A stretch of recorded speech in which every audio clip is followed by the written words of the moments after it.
অনেকেই বলে যে ভাগ্যে লেখা আছে, তাই আমার তো কিছু করার নাই। ভাগ্যের দোষ দেয়। যদি সব কিছু লেখা থাকে তাহলে আমার কি দোষ, বা আমি তো ভালো হতে পারবো না। এই ধরনের অনেকেই এ, চিন্তা ভাবনা করে, বা এই ধরনের বিশ্বাসের কারণে অনেকে ভিন্ন মতবাদে চলে যায়, নাস্তিক হয়ে যায়। অনেকে এমনকি মুসলিমদের মধ্যে অনেকে এই ধরনের সন্দেহের উদয় হয় যে আসলে কি তকদির, কি ভাগ্য, কি আসলে এখানে আমাদের করণীয় কি। এই ব্যাপারে অনেক ধরনের চিন্তাভাবনা মাথায় আসে।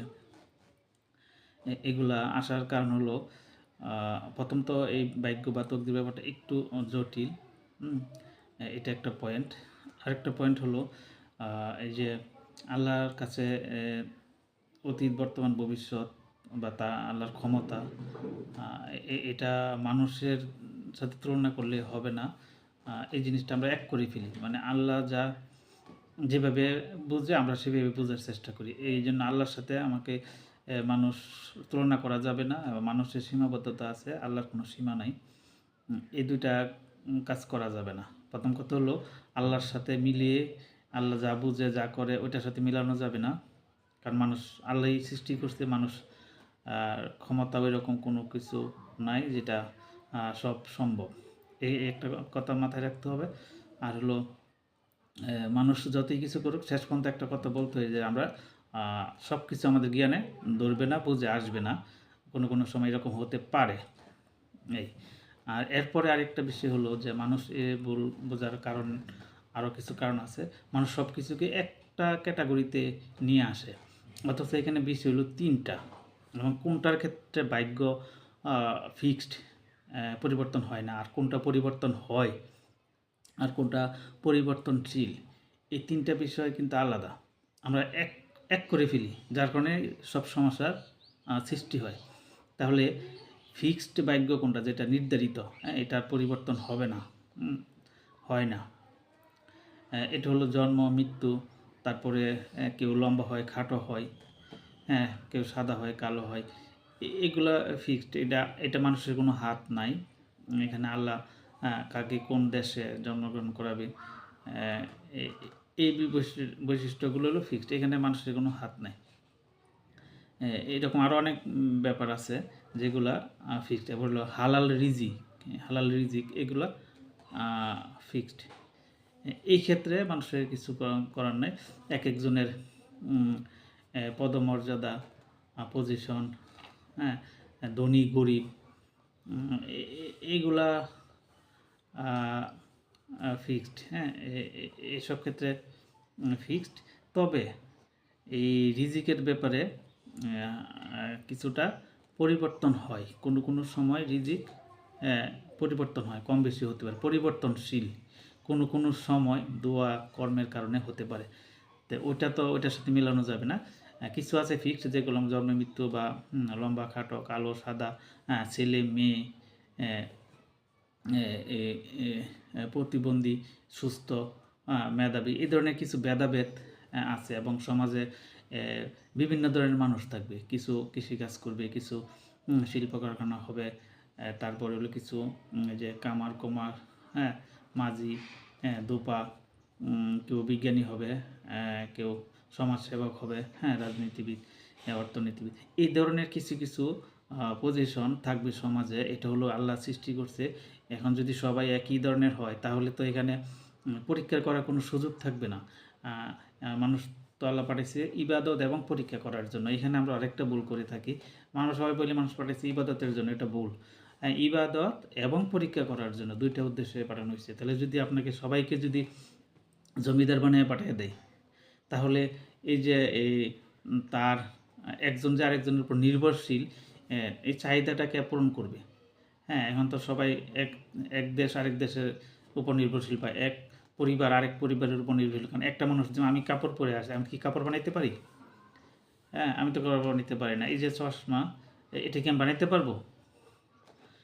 এরপরে হলো এই যে এখানে আমি ঘরে পরে বিল্ডিংয়ে বসে আছি, এখানে কি আমি সব বানাইছি? এই যে এখানে লোহা আছে, ইট, সিমেন্ট, ফ্যান, এই যে মোবাইল, এটা কে করবে? এই যে বিভিন্ন ধরনের একে অপরের উপর নির্ভরশীল, একে অপরের উপকারে আসতেছে, একজন আরেকজনের উপকার করতেছে, একজন আরেকজনের উপর নির্ভরশীল, কেউ একেবারে 100% স্বাবলম্বী না, সবাই সবার উপর নির্ভরশীল হয়ে একটা টোটাল বিশ্ব ব্যবস্থা, পরিবার, সমাজ, দেশ একটা সুন্দর একটা সিস্টেমে চলতেছে। এখন এই সবাইকে বিভিন্ন ধরনের বানানোর দুইটা উদ্দেশ্য। একটা হলো যাতে সবাই সবার উপরে নির্ভরশীল হয় এবং একে অপরের চাহিদা পূরণ করতে পারে, আর নয়তো পৃথিবী স্থবির হয়ে যাবে, পৃথিবী চলবে না, অচলের মতো হয়ে যাবে। তাহলে আল্লাহ তো অচল করে দেওয়ার জন্য কিছু পারে না, এর একটা সুন্দর জীবন ব্যবস্থা করার জন্য মানুষকে পাঠানো হয়েছে। এটা একটা পয়েন্ট। দ্বিতীয় পয়েন্ট হলো মানুষকে পরীক্ষা করা। তাহলে যদি একই রকম করা হয়, মানুষ যদি একই, সবাই জমিদার, অথবা সবাই কৃষিকাজ করতেছে, তাহলে আর পরীক্ষা হলো কী? সবাই তো সমান। তা সমান হলে তার পরীক্ষা আর তেমন একটা সিস্টেম থাকে না। যখন বিভিন্ন ধরনের হবে, বিভিন্ন অবস্থায় যখন মানুষকে রাখা হবে, তখন তার অবস্থা অনুযায়ী তার পরীক্ষা হবে। সবার পরীক্ষা একরকম হয় না। যে কোটি কোটি টাকা মালিক, তার পরীক্ষা একরকম, যে গরিব তার পরীক্ষা একরকম, যে মাঝারি তার পরীক্ষা। এই জন্য বিভিন্ন জায়গায় বিভিন্ন জনকে রাখা হয়েছে তার পরীক্ষা করার জন্য। এই হলো আমরা দেখি যে এই যে বিভিন্ন ধরনের মানুষ কখন কোথায় কেন সৃষ্টি করা হয়েছে, এবং সেখানে যে ভাগ্যের ব্যাপারটা আছে, এগুলো আল্লাহ সেট আপ করে রাখছে যে এই ধরনের কিছু থাকবে, কি বলে, ফিক্সড কিছু থাকবে ভাগ্য, এগুলা পরিবর্তন হয় না। আর কিছু কিছু আছে কি, পরিবর্তন হয়, দোয়া, অবস্থা, কর্মের কারণে কিছু কিছু পরিবর্তন হয়। তাহলে ফিক্সড, আর কিছু কিছু পরিবর্তন হয়। আরেকটা আছে মানুষের, আরেকটা জিনিস আল্লাহ দেয়া দিছে, এটা হলো টোটাল স্বাধীনতা। সে দুইটা ভাগে বিভক্ত মানুষ। একটা হলো বিলিভার, আনবিলিভার, মানে বিশ্বাসী, অবিশ্বাসী। বিশ্বাসী হলো যারা আল্লাহকে অনুসরণ করবে, আল্লাহর কিতাব, নবী রাসূল, পরকাল বিশ্বাস করবে, এরা হলো বিশ্বাসী, ইমানদার, মুমিন বা মুত্তাকি, মহসিন, এই ধরনের লোক। এরা হলো আল্লাহ সৃষ্টিকর্তা, আল্লাহর বান্দা। আরেকটা দল আছে যারা আল্লাহকে বিশ্বাস করে না, অস্বীকারী। এখন এখানে মানুষের স্বাধীনতা দুইটা, একটা হলো সে ইচ্ছা করলে আল্লাহকে মানবে, অনুসরণ করবে, আরেকটা হলো না, আমি আল্লাহকে মানি না, অনুসরণ করব না, তারা হলো বাতিল। তাহলে একটা হলো হক, আরেকটা হলো বাতিল। বাতিলের ভিতরে কারা আছে?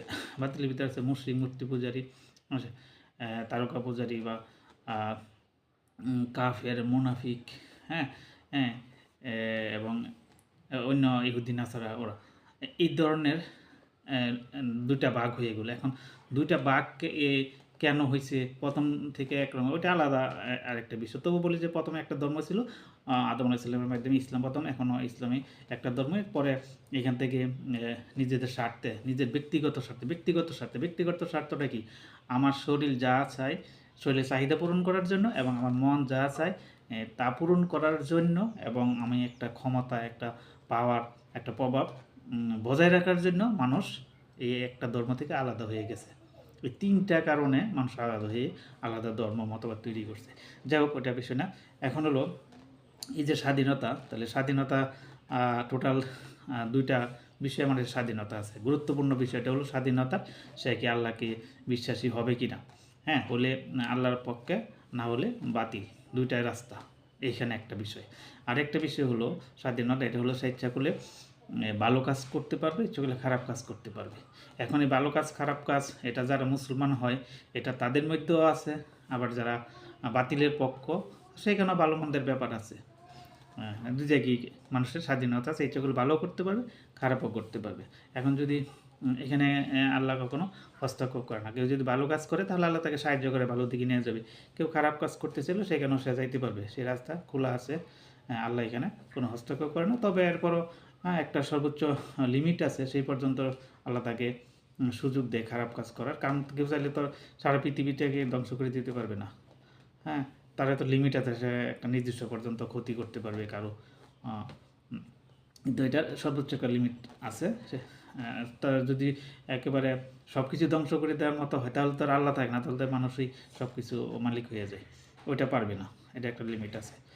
তাহলে আমরা এখান থেকে দেখলাম যারা মনে করে যে ভাগ্যে সব কিছু লিখে রাখছে, আমার কিছু করার নেই, এখানে যে ভুল ধারণাটা, এটা হলো এখানে ঈমান আনার ক্ষেত্রে এখানে আল্লাহর কোনো বাধ্যবাধকতা নাই। ভালো কাজ খারাপ কাজ করার ক্ষেত্রে আল্লাহর কোনো বাধ্যবাধকতা নাই। কিছু কিছু ভাগ্য ফিক্সড আমি বলে দিছি, আর কিছু কিছু পরিবর্তন এটা আলোচনা করছি, আর কিছু স্বাধীনতা 100% মানুষের উপরে, সে যা ইচ্ছা তাই করতে পারে, এরপরে একটা লিমিট লাস্ট পর্যন্ত দেয়া আছে। এই হলো টোটাল তকদির বা ভাগ্যের ব্যাপারটা। আমি আশা করি এখানে আর কোনো ক্লিয়ার, এখানে আমি মনে করি না আজকে এই ভিডিওটা দেখার পরে কেউ আর এই ব্যাপারে সন্দেহ থাকবে।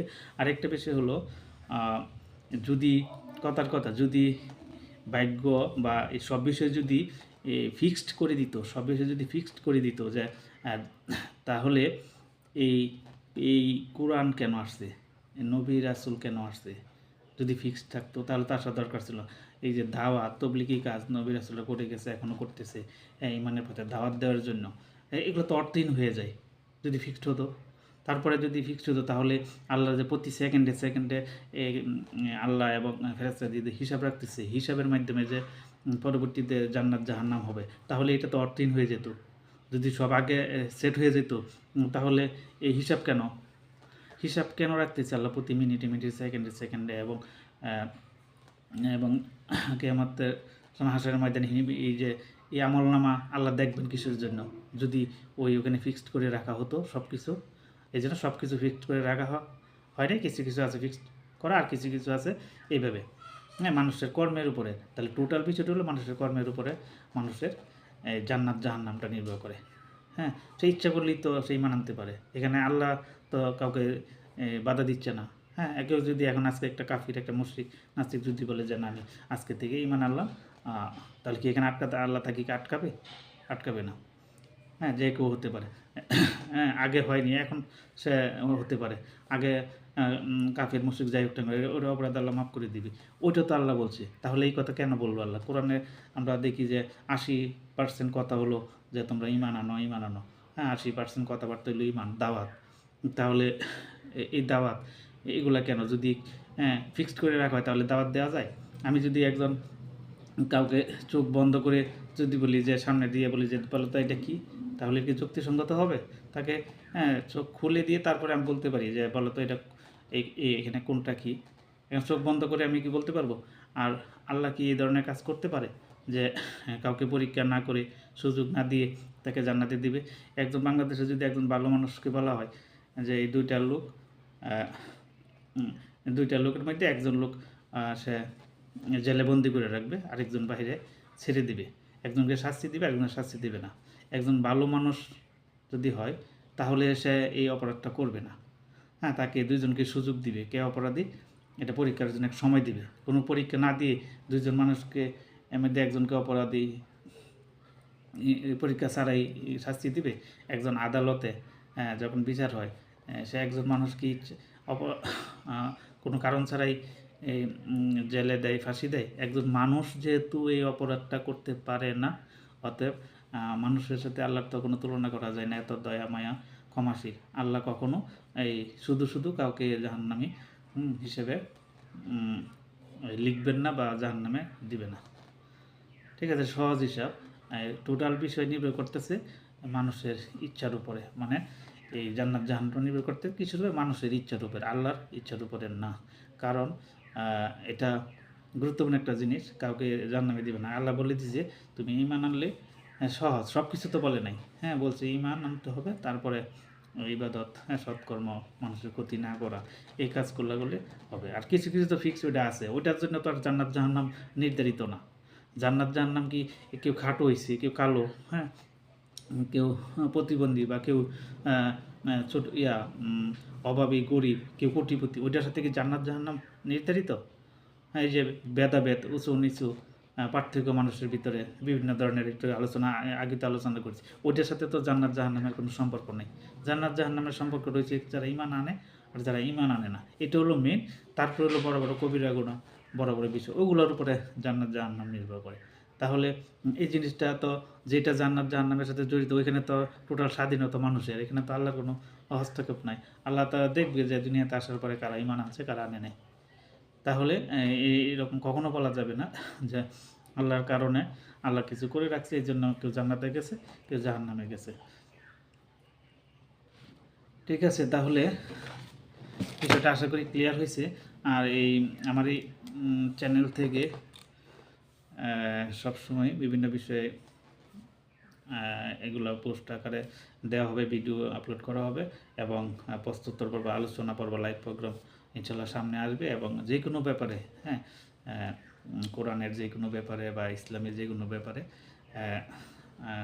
কেউ যদি প্রশ্ন যদি থাকে, তাহলে সেটা উত্তর দেওয়া হবে এবং লাইভ প্রোগ্রাম সামনে নিয়ে আসা হবে। তাহলে এই পর্যন্তই। আল্লাহ হাফেজ।